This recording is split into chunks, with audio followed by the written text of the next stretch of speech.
Well, I'm overwhelmed. Got tears in my eyes. I thank God you're all still here. Thank you, Alan, Don, Dean, Garth, all those people who made such a big issue out of this and gave me this wonderful introduction. I've been a lucky man. I could not have gotten to this night in this place by myself. Obviously, there are others who deserve much credit.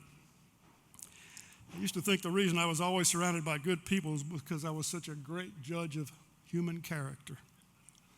But lately, I've been thinking I was just damn lucky. I'd like to thank the following people that luck or good fortune brought my way. Some you've heard of, some you haven't. Stanley Kessler, who taught me the studio and the board way back in Memphis. The late Bob Webster, who sometimes lent me $15 on a Friday afternoon to buy groceries. Jack Clement for showing me by example that I should never be concerned with my failures, but simply move on to the next thing. Alan Reynolds, who taught me so much, but most importantly, to get up every morning and go to work at Songwriting. The late Bob Webster sometimes lent me as much as $25 on a Friday afternoon to buy groceries. Dickie Lee for 40 years of encouragement.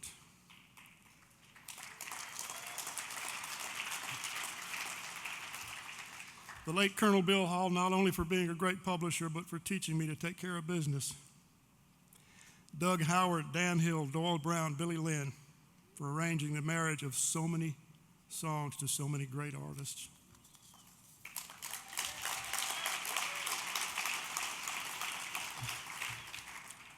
Don Williams and the late Dan Seals for teaching me that the record buying public is a lot smarter than many people think they are.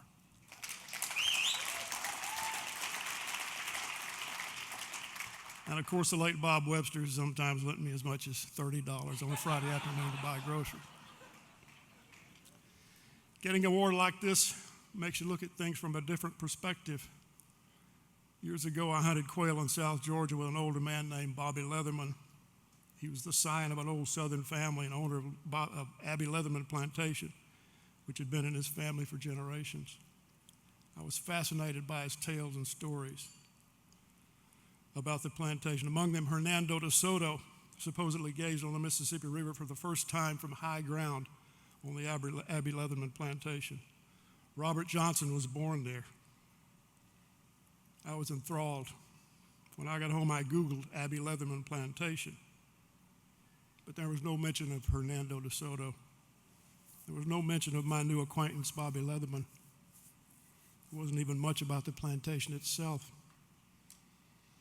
What there was a plethora of information about Robert Johnson, who was born in a cabin there in 1938, and about how in his short life he wrote a handful of songs that defined a genre of music called Delta Blues.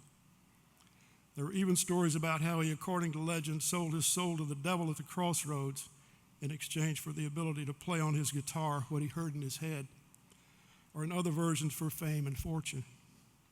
His songs are still listened to and revered today.